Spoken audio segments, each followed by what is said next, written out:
តាមនុស្ស្រីមានចំណងផ្លូវភេទខ្ពស់បំផុតនៅពេលណាជំរាបសួរបងប្អូនដែលនិយមតាមដានចំណេះដឹងសុខភាពទាំងអស់គ្នានៅក្នុងវីដេអូមុនយើងបានជជែកអំពីលំហាត់ប្រាណ stress និងរបបអាហារប៉ុន្តែនៅក្នុងវីដេអូនេះយើងនឹងមកស្វែងយល់ជាមួយគ្នាអំពីប្រធានបទដ៏សំខាន់មួយទៀតដែលជារឿយៗតែងតែបង្កជាការយល់ច្រឡំនៅក្នុងទំនាក់ទំនងដៃគូនោះគឺវដ្តនៃចំណងផ្លូវភេទរបស់មនុស្សស្រីតើមនុស្សស្រីមានចំណងផ្លូវភេទខ្ពស់បំផុតនៅពេលណាបងអូនដឹងទេថាចំណងផ្លូវភេទរបស់មនុស្សប្រុសនិងមនុស្សស្រីមានដំណើរការខុសគ្នាទាំងស្រុងប្រសិនបើចំណងរបស់មនុស្សប្រុសប្រៀបដូចជាកង្តាក់ភ្លៀងដែលអាចបើកភ្លាមភ្លឺផ្លែតចំណងរបស់មនុស្សស្រីវិញគឺប្រៀបដូចជារលកសមុទ្រដែលមានពេលឡើងមានពេលចុះអាស្រ័យយ៉ាងខ្លាំងទៅលើការប្រែប្រួលអរម៉ូននៅក្នុងរាងកាយការយល់ដឹងអំពីពេលវេលាដែលមនុស្សស្រីមានចំណងខ្ពស់មិនត្រឹមតែជួយដល់សុខភាពបន្តពូជប៉ុណ្ណោះទេប៉ុន្តែវាក៏ជួយឲ្យដៃគូទាំងសងខាងយល់ចិត្តគ្នា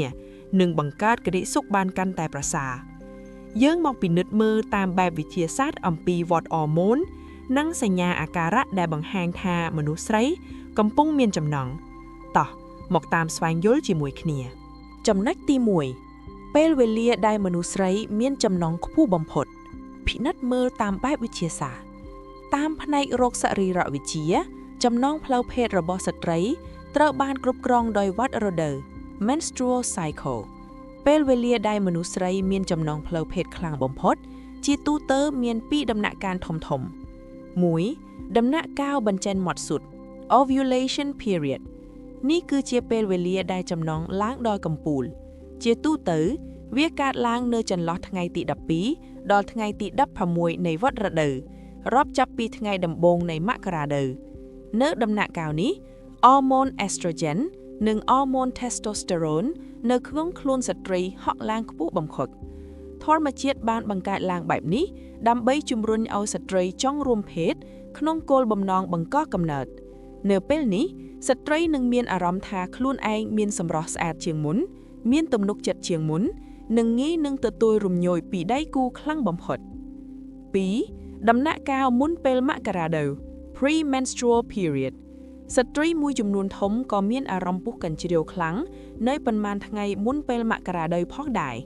ទោះបីជាអរម៉ូន estrogen ធ្លាក់ចុះប៉ុន្តែរំហូរឈាមទៅកាន់តំបន់អាងត្រគាកមានការកើនឡើងដែលធ្វើឲ្យតំបន់វិសេសរបស់ស្ត្រីមានភាពស្រាបស្រាលនិងរំញោចខ្លាំងនៅពេលមានការប៉ះពាល់ក្រៅពីកត្តាអរម៉ូនមនុស្សស្រីក៏មានចំណងខ្ពស់នៅពេលដែលពួកគេមានអារម្មណ៍ថាមានសុវត្ថិភាពនិងទទួលបានការថែទាំខុសពីបុរសដែលប្រើភ្នែកជាធំមនុស្សស្រីប្រើអារម្មណ៍ជាចម្បង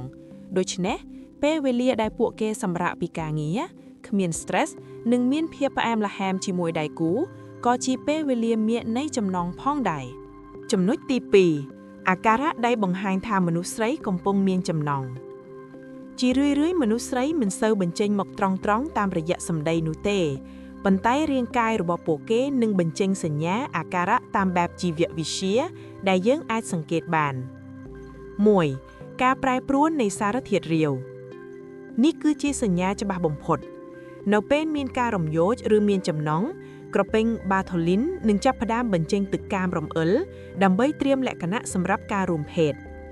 ប្រសិនបើនៅក្នុងដំណាក់កាលបញ្ចេញមាត់សុទ្ធសារធាតុនេះនឹងមានលក្ខណៈថ្លានិងស្អិតដោយភ្នែកសនៃសុទ្ធ2ការឡើងរឹងនៃចុងសដន់និងភាពស្រាបស្រាវនៃស្បែកនៅពេលមានអារម្មណ៍ពុះកញ្ជ្រោលរំហូរឈាមនឹងកើនឡើងទៅកាន់សដន់ដែលធ្វើឲ្យចុងសដន់ឡើងរឹងនិងមានភាពរំញោចខ្លាំងស្បែករបស់ពួកគេក៏ប្រែជាឆាប់ទទួលអារម្មណ៍បំផុតសូម្បីតែការប៉ះពាល់តិចតួចនៅបំបន់កកញ្ជឹងកឬខ្នងក៏អាចធ្វើឲ្យពួកគេព្រឺសម្បូរបានដែរជាមួយគ្នាចំណុចដែលគួរកត់សម្គាល់មួយទៀតនោះគឺប្រដាប់ភេទឡើងក្រពុំរីកធំជាងទេធម្មតាផងដែរ3ការផ្លាក់ប្ដូរទឹកមុខនិងកាយវិការតាមការសិក្សាសង្គមវិទ្យាមនុស្សស្រីដែលមានចំណងច្រើនតែមានកែវភ្នែកភ្លឺថ្លាប្រស្រីភ្នែករីកធំ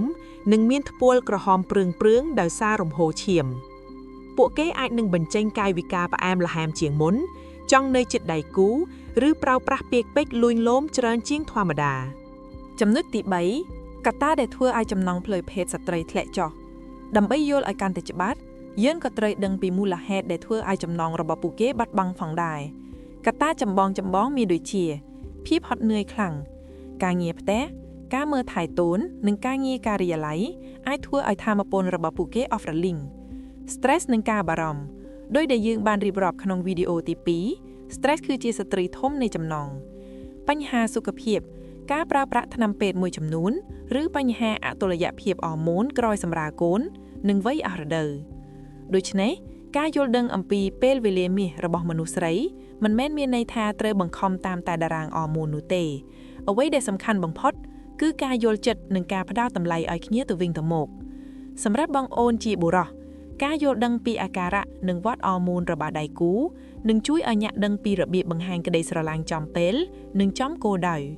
ចំណែកបងអូនជាស្ត្រីការស្វែងយល់ពីកាយវិការនិងអារម្មណ៍ខ្លួនឯងនឹងជួយឲ្យអ្នកអាចគ្រប់គ្រងសុខភាពបន្តពូជនិងបង្កើនសុភមង្គលក្នុងជីវិតប្តីប្រពន្ធបានកាន់តែប្រសើរសង្ឃឹមថាចំណេះដឹងអំពីប្រធានបទមួយនេះនឹងជួយឲ្យទំនាក់ទំនងរបស់បងប្អូនកាន់តែស្អិតរមួតប្រសិនបើពេញចិត្តវីដេអូនេះសូមកុំភ្លេចចុច like និង subscribe ដើម្បីទទួលបានព័ត៌មានសុខភាពផ្លូវភេទបែបវិទ្យាសាស្ត្របន្តទៀតសូមអរគុណសម្រាប់ការស្ដាប់រហូតដល់ចប់ហើយជួបគ្នានៅវីដេអូក្រោយ